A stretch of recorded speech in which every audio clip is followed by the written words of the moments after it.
Hello and welcome to How I Hire, the podcast that taps directly into the best executive hiring advice and insights. I'm Roy Nodowitz, founder and CEO of Nodo Group. You can learn more about us at nodogroup.com. As a go-to firm for purpose-driven companies, we've been lucky to work with some of the world's most inspiring leaders as they've tackled the challenge of building high-performance leadership teams. Now, I'm sitting down with some of these very people to spark a conversation about how to achieve success in hiring and create purposeful leadership for the next generation of companies.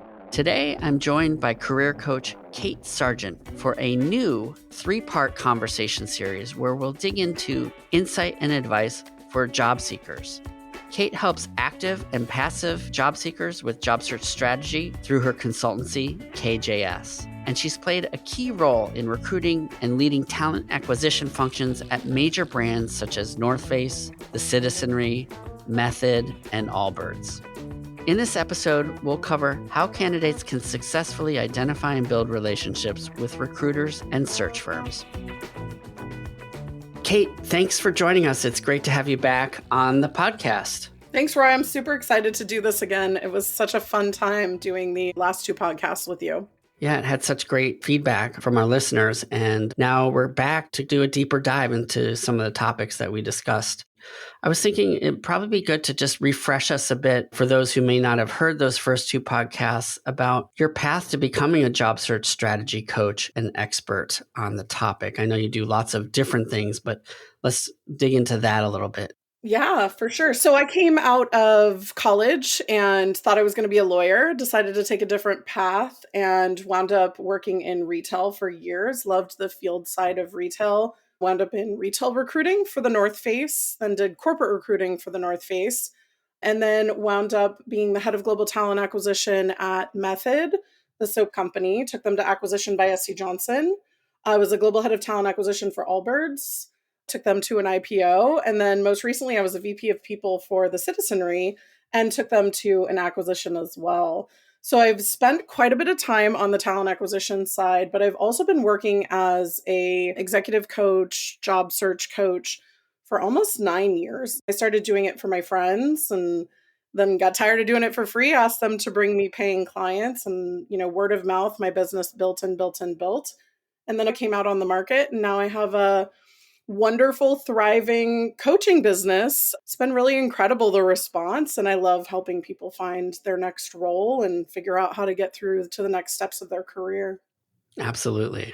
And we met about 5 years ago, I think, when you were at Allbirds. And whenever I refer somebody to you for this type of coaching or support, I always get so much great feedback. Oh, So tell us a little bit about how you support and coach job seekers. What are some of those things that you do?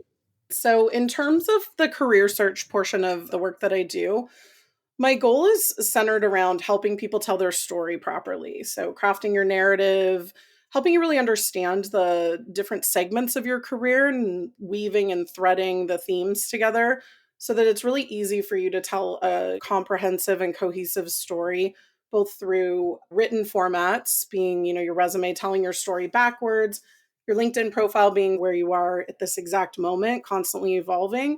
And then in interview, networking, and outreach, I want people to be able to tell their story forward and how they can do work for people in a new role. And whether it's a pivoting role, whether it's a role that's very similar to the one that you're currently doing, or you're trying out a new industry, being able to talk about yourself in a way that helps you get there.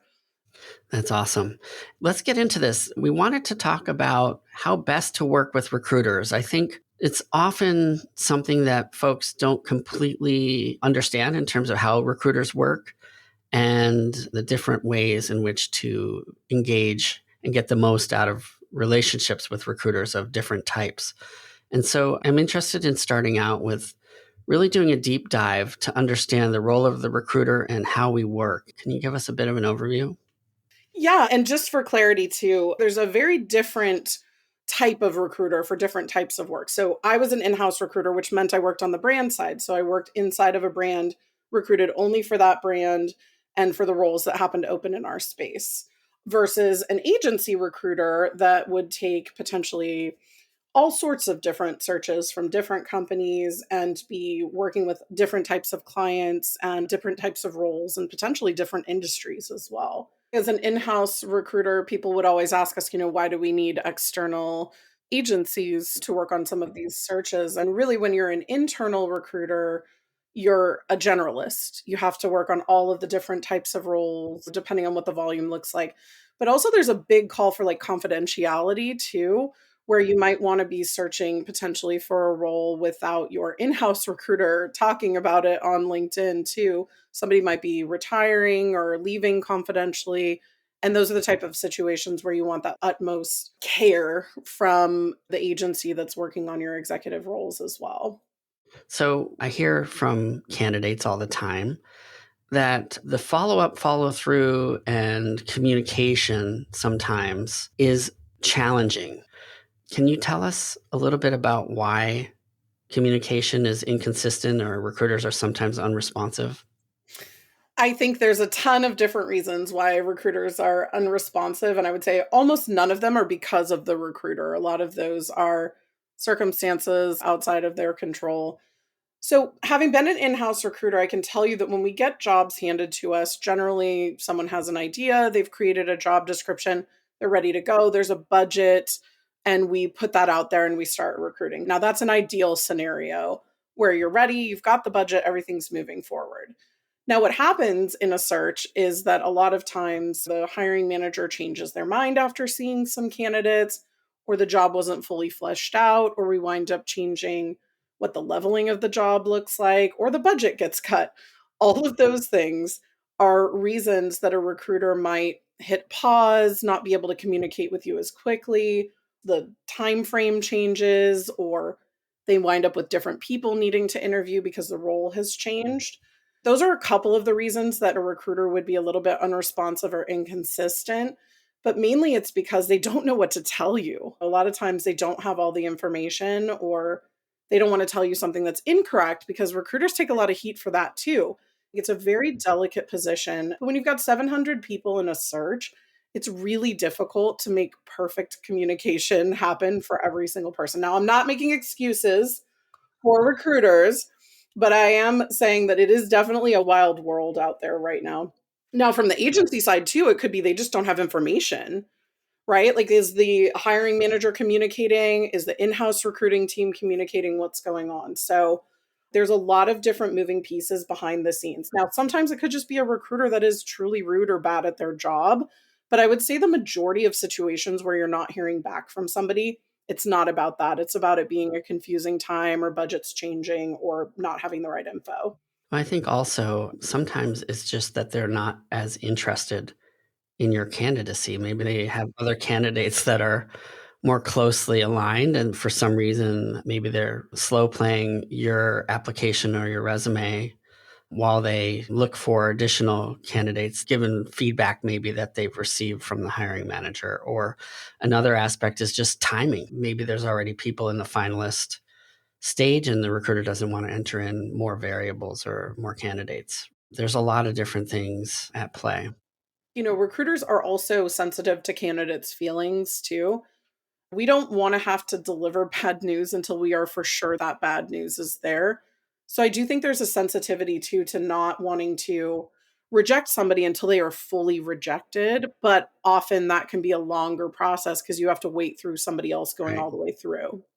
I think also just another dynamic along the same lines is we don't want to disappoint people, and it's difficult, but there are more people that we have to disposition or say no to than we can say yes to, just given the way searches work and how the pool gets narrowed. And so oftentimes, call it half a dozen to a dozen people who are extremely qualified for the role, but given certain variables about what the client is looking for, or the people who are already in the mix, that person doesn't really have the opportunity to get in front of that client. And I know it can be really frustrating and disappointing if you feel like you're a strong fit.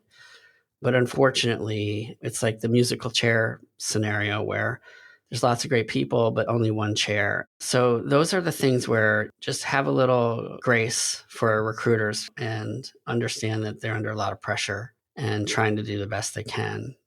There is a difference between waiting and a role being a little bit unclear or a little bit foggy about budget or when it's going to be released than a recruiter just straight ghosting you.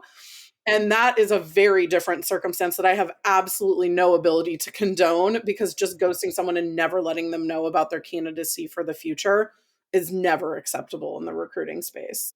Let's get into how a candidate can evaluate which search firms are a good fit for them. All recruiters do not recruit for all types of jobs. So making sure that you're talking to the right kind of recruiter. If you're an executive, are you talking to an executive recruiting firm? If you are in retail, are you talking to a firm that is really specializing in the type of work that you do in retail? And making sure that you find the right types of recruiters to work with that are interested in what you're doing. Yeah. Some firms are focused more on discipline, like there might be a firm that just does CFO recruiting. Other firms are more generalists within certain industry disciplines, like for us, for example, is consumer, but we work across multiple consumer segments.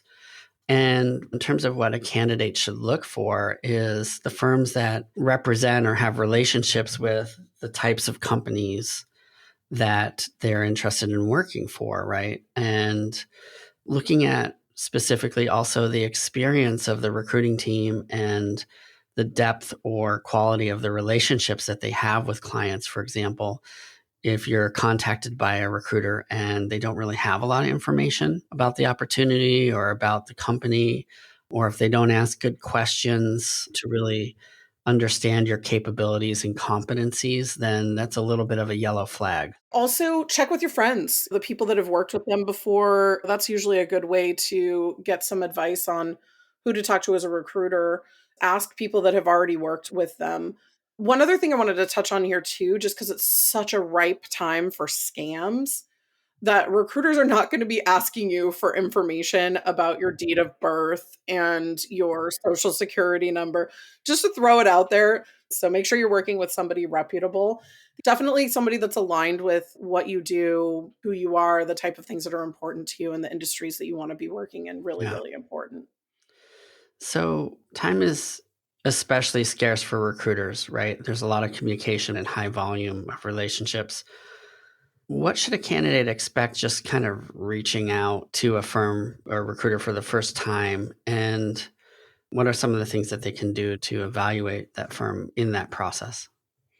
Your intro message is everything in a lot of ways. If you're reaching out to somebody, you want it to be very appreciative, thankful, leaving things open ended. And I think being really direct and targeted with what your ask actually is really, really important. Are you asking me to forward your resume along to somebody? Are you asking me to take a look at your resume myself? Because I can tell you right now, I don't necessarily always have time for one, but I might have time for the other. So I do think being very clear about what you're asking for, not asking for ambiguous time with recruiters as well. Can I pick your brain? But pick your brain generally means I want to take your time, and your time is not as valuable to me a lot of times as well, because it's unpaid time. It's time that you're spending with someone, asking them about things that maybe they get paid for in their actual work life as well. So, not to be stingy in that space, but pick your brain is not something that people always want to hear. Recognizing that this is a long term strategy too. I've talked to thousands of people every year, and we only place 50 to 60, let's say, in a given year. So the likelihood that we're going to be the channeler for you to get the job is definitely low. However, you have to build and maintain these relationships over time because that's how things happen. But recognizing that because of the volume, they may only have 5 to 15 minutes to just do an intro call and to get to know you a little bit. The goal is to build knowledge of you over time. So if there is an opportunity that we can evaluate you for, that's when we do a deep dive into your competencies and superpowers and how you do what you do and how you lead, all those things that matter and that are important. So I always talk to my clients about, you probably don't want to go more than like 5 lines deep into an intro email, because frankly, I can get through pretty much anything in 5 lines if I'm being really targeted and concise about it. I would also say make your information skimmable. Like that first segment of every sentence should be very clear about what it is you're looking for. or very clear about like how I get through this email and down to your resume if that's what you're including. What are some effective ways, though, for candidates or people looking for their next move to build relationships with search consultants? LinkedIn is your best bet. I would say find the people that are posting, find the people that are active on LinkedIn, get into people's DMs and appreciate their content, say nice things, bring something up about them so it's not just about you. I think the best way to approach any sort of ask is for it not to just be an ask for something for you. Really loved your content. Add a compliment on there that's about another person. I would love to make my network available to you if you ever need anybody that I know. Please let me know if I can ever return the favor. Really love the work that your company is doing and would love to stay engaged, even if you don't have any roles for me currently. Those are the type of lines to me that tell me that you're going to be somebody that I want to be engaged with long term. Again, because you understand how this works. And two, you're not just taking. So when your ask feels like a constant take, that's when I start to lose interest in those folks. So, respecting the recruiter's role, sort of getting back to what to do or what not to do with recruiters, disagreeing with their evaluation or going around them to hiring execs sometimes isn't the most productive. Can you elaborate a little bit on that? Oh, this is such a sticky one, right? Where let's say, the hiring manager felt you weren't a great fit for it. You feel like you were. Understood. We get that. We understand that you think you were a great fit, and maybe you were a really great fit, but that's not what's happening here. What's happening here is there is a selection process, and your recruiter isn't necessarily going to be a person that's going to be able to help you go back and argue. We're not there to negotiate for you with a hiring manager that's already made their decision that you're not the right candidate. We will negotiate for you in the process while you're still a great candidate, but we're not going to do it once the hiring manager has, kind of rejected you. Yeah, that said, if a recruiter is really good at what they do and they do, let's say, hear some feedback from a hiring manager that maybe they don't agree with, they might ask the hiring manager, hey, I might want to loop back with this candidate and dig into that a little bit more. And so if a recruiter's calling you back and asking you or emailing you additional questions, sometimes that's because there is a concern or an area that they want to learn more about to try to help build a case for the hiring exec to move you forward in the process. It's also a don't kill the messenger kind of situation. Like, it's not their fault. People ask for feedback from recruiters, and for a number of reasons, we're not allowed to give feedback a lot of times. One, for that reason that I just mentioned, because people will argue with you. I do try to give feedback whenever I'm allowed to or whenever I can, because I do think feedback is really helpful for people. But temper your reaction when you do get that feedback and understand that a lot of times people can't give that. Going behind your recruiter's back to a hiring manager is both on the in-house side and on the agency side a real quick way for recruiters to not be happy. One, it makes you look like you're not having the right kind of relationship or understanding how that relationship works. It is clearly showing that you do not trust your recruiter on some level as well, which is not a great look either. It also, on the in house side, is really uncomfortable. It's uncomfortable for a hiring manager. It's uncomfortable for an in house recruiter when we've told your agency, or, if the hiring manager has told your in house recruiter that you're not moving forward and you go behind that person's back and then try to get additional information from a hiring manager. I would say always try to go through your proper channels first. But what if you don't have a good recruiter? What if you very clearly have a bad actor in this space and you don't feel like somebody is advocating appropriately for you? What do you do? What is the agency etiquette for that? Yeah, I mean, even despite some of the things we said to look for in a good recruiter, it might be hard to know they're advocating or how well they're doing that for you. And if it's a retained recruiter or an in-house recruiter, you really have to build that rapport and that trust. And I think it's okay to follow up with them and just ask for more details and try to get a sense of what the feedback is or why you might not be moving forward in the process, or if they have any specific concerns, asking them straight up, hey, I know there's no such thing as a perfect candidate. What are some of your concerns around my experience as it relates to the role? Is there anything I can do to help bring some more clarity to areas that maybe are not as obvious? A well-placed thank you note too, back to a hiring manager CCing your recruiter, like thanking them for the process, maybe reiterating that you're interested for the future and giving that hiring manager one more look at your positive response is in some ways like a last ditch effort too. Yeah, I agree. I think that could be good. Another thing just to think about is a lot of recruiters, especially retained or in-house, they have a lot of social capital with their contacts, whether it's in the company or within the industry. Even the in-house recruiters have a lot of contacts within the industry, and they could potentially connect you with other folks. But it's important to know how that social capital works, being able to ask for help appropriately. So, for example, the most influential recruiters are really careful not to overburden their network of execs with a lot of introductions, right? Because it takes time. Also, it's just not how the business works. So, when somebody calls me and they said, "Hey, I need help with my job search," I can have those initial conversations that talk about a little bit about their strategy and their approach, but we're not here really to help you get interviews. That's just not how it works. You gotta think about timing too and, like, the battle versus the war. Like, you may have lost this battle for this job, but if you stay in touch with a recruiter and you treat them right, you may win the war in future when that right job comes along and that recruiter is thinking of what a positive space you've held in that relationship and network with them, that you're gonna be the person that they think of versus somebody else who they've had a negative experience with. So, it's a long game when you're talking about relationships, networking, job hunts. Talk to a recruiter if a recruiter reaches out to you because you never know who else they're talking to, what other things they're working on, and being at least gracious if you turn a recruiter down for a conversation is really important because you're going to want that person to keep you in mind for the future.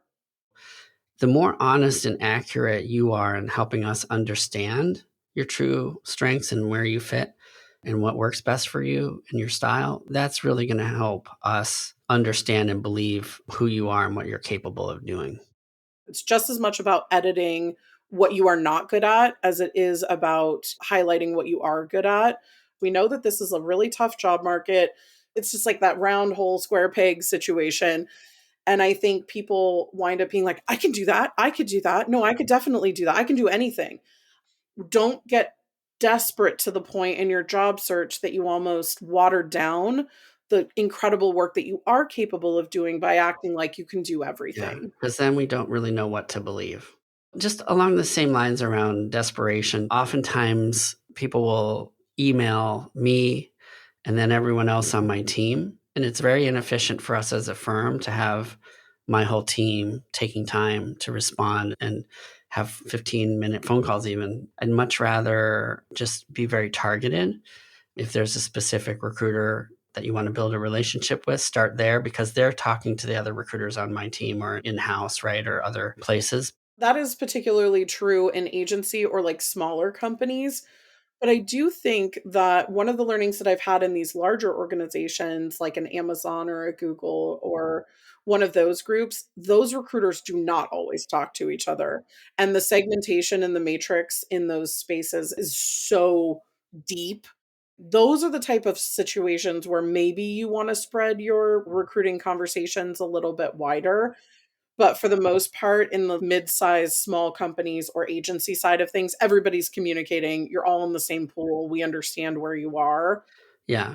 The last thing I would say is just back to our first podcast where we talked about how you spend your time and your strategy, not putting all your eggs in one basket. If it's not moving forward, just move on and start looking for other opportunities, but just leverage or appreciate the fact that you have additional relationships that you've established and brush it off and keep identifying those opportunities or those people that you want to connect with and keep your process moving forward.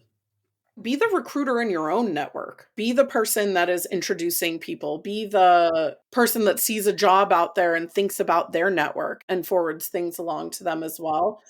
You'd be really surprised at how many opportunities come up as a result of that. I've seen that happen. I've seen it happen with my clients as well, where you open up an opportunity for somebody within a company, and then the first person that person thinks about when they get into that company is you. I always say if you invest in the success of others, it comes back around, right?